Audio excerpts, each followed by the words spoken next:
There was a time when freedom in Italy fit inside something small, round, and humming like a song. When a door no bigger than a cupboard opened onto the whole country, coastlines, hills, city streets polished by sunlight, and a tiny engine taught a tired nation how to dream in second gear. Before we turn the key together, subscribe to The Italy We Remember. Every week we step back into the rooms, roads, and rituals that shaped us, and bring them home again. And if your family kept a photo, a ticket stub, or a story about a certain little car, write to us at stories@theItalyWeRemember.com. Your memory could steer one of our next films. Imagine the late 1950s. Italy is rebuilding. The air smells like steel and bread. Factories wake before the sun. Pay envelopes are thin. Hope is not. People want a way to get to work, to the sea, to the person they love, without saving half a lifetime. A car is still a luxury, a promise you see on posters more than in driveways. And then, almost shyly, it arrives. A tiny silhouette with round headlamps like friendly eyes, a fabric roof that folds back like a sigh, and a face that looks as though it could smile. It isn't just a machine. It's a key that fits every pocket. We promise you a few things on this road. The small truths that made the little car larger than life. The stories that happened with 2 people in the front, 2 in the back, and luggage tied with string. And the quiet miracle of design that turned thrift into beauty. We'll hear the sound of an engine that didn't roar but encouraged. And we'll remember how a nation learned to move together, slowly, sweetly, bravely, toward tomorrow. The streets were not ready, at least not all of them. Potholes stitched the edges of towns. Mountain roads curled like question marks. But the little car didn't mind. It wasn't built to conquer distance. It was built to make distance possible. There was genius in its modesty. A light body so the engine didn't have to shout. Thin pillars that let sunlight flood the cabin. Doors that opened with a soft clack. No drama, only welcome. The seats were close enough to turn conversation into companionship, to make laughter louder than the road. If you were a child then, you remember the choreography. Father checks the oil with a rag that already knows the job by heart. Mother ties the picnic basket. Someone folds the fabric roof back, and the sky comes in like a guest. The youngest sits behind the front seat, knees tucked, eyes wide, a hand on the strap as if holding hands with the car itself. The sound is a patient putter, the kind that doesn't hurry you. It invites you. Shift, breathe, hill, curve, a small miracle repeated 1,000 times. For workers, the little car was a raise you could drive, a way to live on the edge of a city and still belong to its pulse. For couples, it was a private room on wheels, the only place to speak about the future as if it had already arrived. For families, it was a promise that Sunday could include a shoreline. For a generation of grandparents, it was the first time the past felt smaller than what came next. We don't always notice what great design removes. It removed shame. You could own a car without pretending to be rich. It removed silence. The engine encouraged conversation. You could talk over it. It removed loneliness. When you parked, you recognized your neighbors by their cars because so many looked like yours. And it removed the idea that size determines importance. Small became sufficient, sometimes even superior. There are the stories, too. The ones daylight never fully tells. A man remembers driving all night from the north down to Puglia to ask a father for a daughter's hand. He stopped at dawn on a hill, watched the sun turn the car the color of honey, and decided he had already begun a family long before the answer. A woman remembers balancing a wedding cake on her knees from bakery to church, every bump a prayer, every corner a dance. They arrived with the icing almost perfect.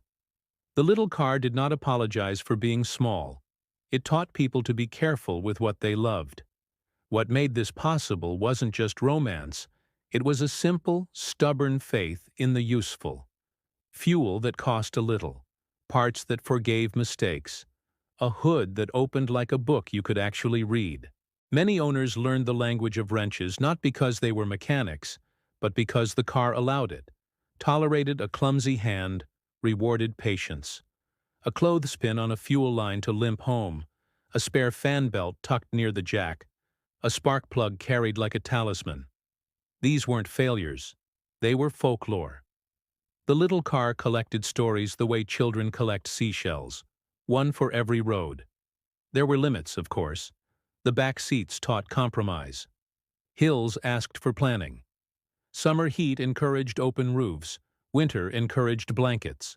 But limits became rituals. A bowed head and quick shift before the steepest climb. A hand out the window to test rain. A bottle of water shared at the roadside where the best view just happened to be. If the car had been perfect, it would have been forgettable. Because it asked for a little help, it made helpers of us all.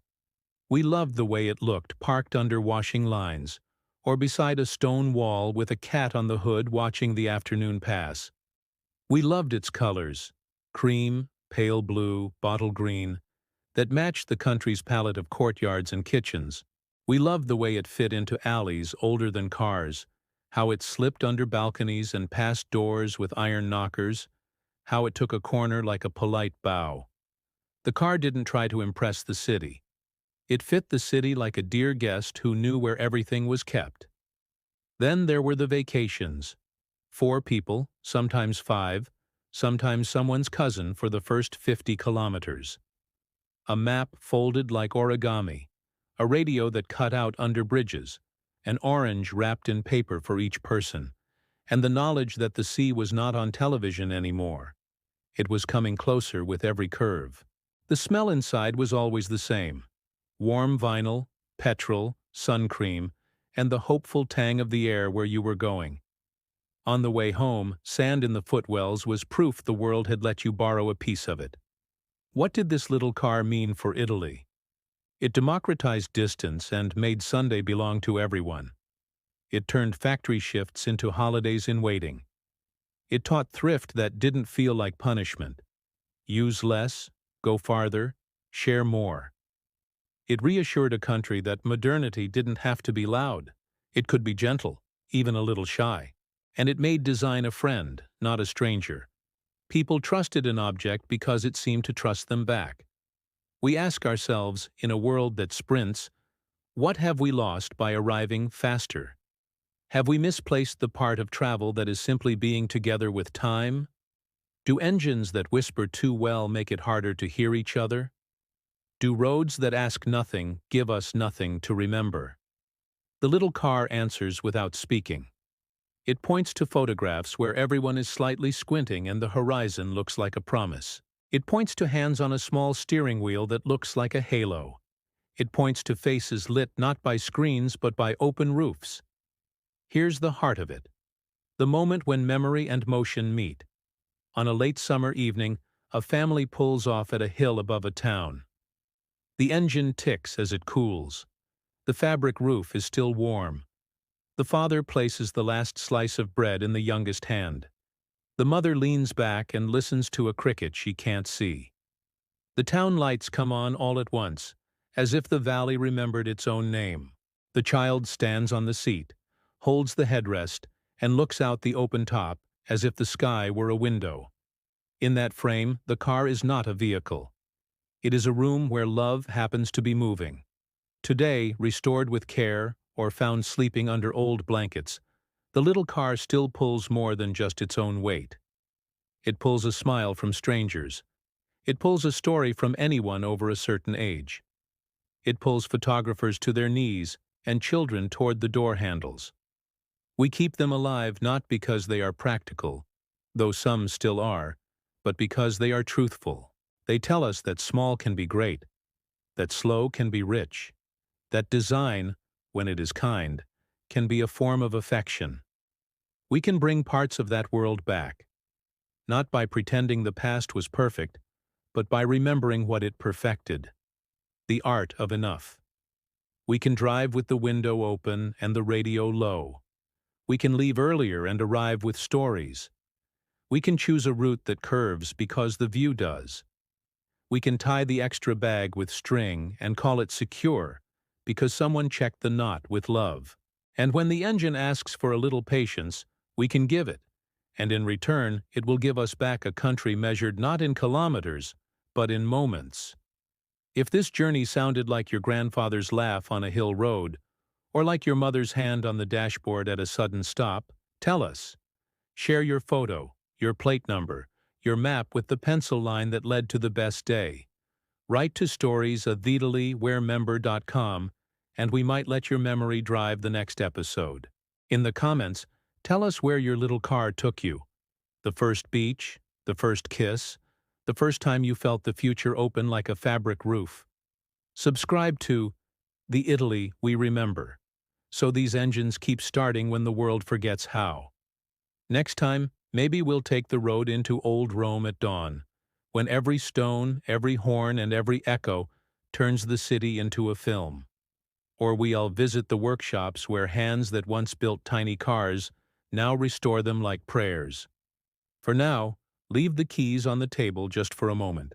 Listen, the faintest echo of an engine idling, the soft click of a door that knows your touch, the road asking the smallest, kindest question in the world. Shall we go?